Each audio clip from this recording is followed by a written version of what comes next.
Everybody, what's going on, and welcome to Guns N' Roses Central. Now, if you guys are a Guns N' Roses fan, then you know that the combination of Axel and Slash has got to be one of the greatest duos in rock and roll history. And one thing you guys may not know is that back during the Use Your Illusion era, even during the Appetite era, the media for some reason always tried to pit Axel and Slash against one another. There was a lot of media reports about the guys not getting along together and infighting, and even during interviews you could see the question would come up. So here's an interview from 1993 when Guns N' Roses were on the tail end of the Use Your Illusion tour. Izzy was back in the band for a short period of time, and Slash was asked about the duo of him and Axel. The Axel-Slash partnership, would you say it's as much of a phenomenon as Lennon-McCartney? You know, that I never even think about stuff like that, and I would never try and compare myself to a combo as overwhelmingly great as that, you know. It's just, I wouldn't even bother. I mean, I have a lot of admiration for what it is that Axel and I, if you want to call us a team, it's really a band, you know, but for what we do as composers or writers and what we come out with. But I've never taken, I mean, the people that I grew up with that I really admired, that helped shape, you know, the influences that helped shape how I turned out, I would never even try to compare us to them. Now, this, of course, isn't the first time that Slash has been asked about his partnership with Axel, and even as far back as early '91, when Slash was doing an interview with Rolling Stone, he got himself in a bit of trouble with Axel just by what he said in the interview. So one of the questions he was asked was about the night of the first Stones show that Guns N' Roses played in October of '89. So Guns N' Roses opened 4 dates for the Stones at the LA Coliseum back in October of '89. And the night of the first Stones date, Axel went on stage and alluded that drugs were destroying the group. Slash was asked, "How did you feel when you heard that?" To which Slash said, "I was about to walk off. I was pissed. We finished the show, and it was one of those nights where everybody had their little part of the stage and just stayed there. The show sucked. It was lousy, and then Axel announced he was going to quit." The interviewer asked him, "But he returned the next night and things seemed to improve after you gave a little speech about dope. Were you pressured into making those remarks?" To which Slash said, "Axel said he wouldn't perform unless I agreed to go up and do what he called apologize, which I refused to do. I said what I said and he came out, and it was very warm because I was totally honest. Now, it wasn't an apology, it was sort of an explanation. No, not even that I just opened up and said what I felt about heroin and what it does to people, who's it killed, and why it's wrong. Now, because that's how I really felt, but I was a junkie at the same time." So originally, Slash was asked about Axel and why he gets into so much trouble. So he said Axel is like a magnet for problems. I've never met anybody like him. He's kind of the guy who would get a toothbrush stuck down his throat because that particular toothbrush he bought happened to be defective. I mean, shit goes on with that guy, and if you talk to him, he'd tell you the same thing. Now, one of the most sensitive questions asked during that Rolling Stone interview had to do with Slash's relationship with Axel. The question was, "The bond between you and Axel seems pretty volatile," to which Slash responded, "I don't want to talk about Axel because everybody is constantly trying to pit us against each other. You know, they're trying to put two effing fighting fishes in the same bowl. And basically, we've always been the same, and we always have our ups and downs, and we butt heads. As long as I've known Axel, we've had so many differences that have been like the end of the line as far as we're concerned. I think that happens with most singers and guitar players, or whatever the cliche is. It might look like a little intense on the outside, seeing all that shit that we're going through, but it makes for the tension that's in a morbid way really conductive to the music that we collaborate on. But as far as Axel goes, he's the best singer and lyricist around." Now, even in Slash's book, he admits that Axel and I had a pretty rocky relationship from the very beginning, which continued until the very last time we spoke, for the simple reason that we have such a different ways of looking at things and handling things. I bear him no ill will. I know that his version of events is every bit as viable as mine, just different. It took me a long time to even sort of understand Axel, if I ever did at all, let alone predict what made him react the way he did.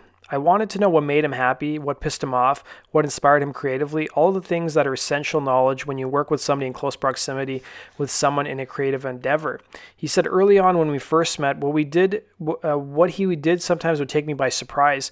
We related to each other because we were both rebellious and anarchistic, but I could never understand why he took rebellion to the point where it made his life difficult for no reason. I could understand standing up for what you believe in, and that conflict often results from that, but Axel took it to a degree of self-sabotage that I just did not comprehend.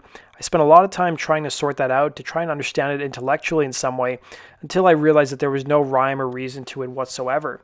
So getting back to the Rolling Stone interview, Slash said that the first touchy situation I got into with Axel came after I got on the cover of Rolling Stone following the release of the Illusions records, the impression that I gave the writer, which was also true, was that we were a band who had exploded so quickly that 3 years later we were still trying to catch up to what we'd become.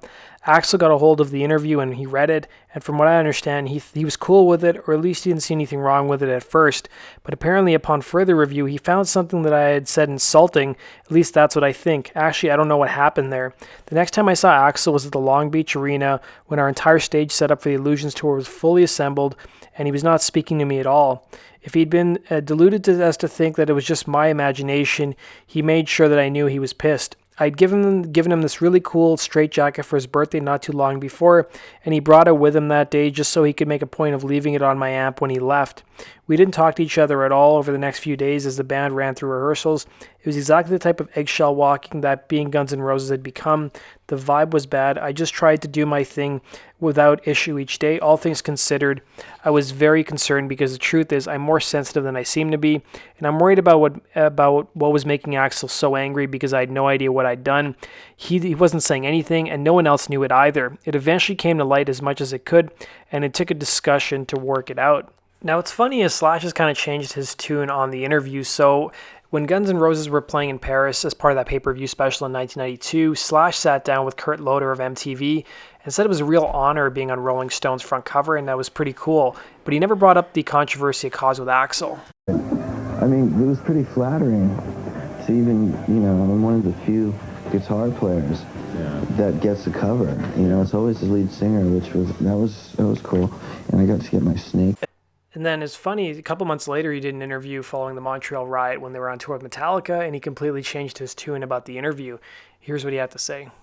What I said around, and they only focused on certain things. Definitely the relationship between Axel and I, who they always are trying to make a real negative issue out of, which is not like that at all. And when that came out, there were certain things in there that I said that were true, but in the context of the conversation, they would have read completely different than the way the guy edited the whole thing. I was pissed off because I was like, this is why I don't like getting involved with this kind of stuff, because I don't like being misrepresented and having it hit so close to home. I just got to the point where I just don't pay attention when I'm reading. That way I'm safe. So even a couple years later, when Axel and Slash would be on tour together for a couple of years, Slash gave an interview in March of 1993 where he was basically asked what his relationship with Axel was like these days, and you could tell that Slash was walking on eggshells. He said, "My relationship with Axel is really, really personal, so I don't know if I would like to talk about it that much because it's been so blown out of proportion in a negative way that I'm scared to say anything anywhere about it." So, a little gun shy, it's really sensitive, kind of, I don't know, like a partnership kind of thing. And I don't like being tanned, and thrown out of whack because the press or the media or whatever. So I'm a little shy, to say anything about it. So the interviewer quickly changed the topic to playing with Lenny Kravitz and Michael Jackson. And even in the years that followed, like when Slash was out with Snake Pit on the first record, It's 5 O'Clock Somewhere, even when he went on like the Howard Stern show, he was always getting questions about him versus Axel and the tumultuous relationship that they had.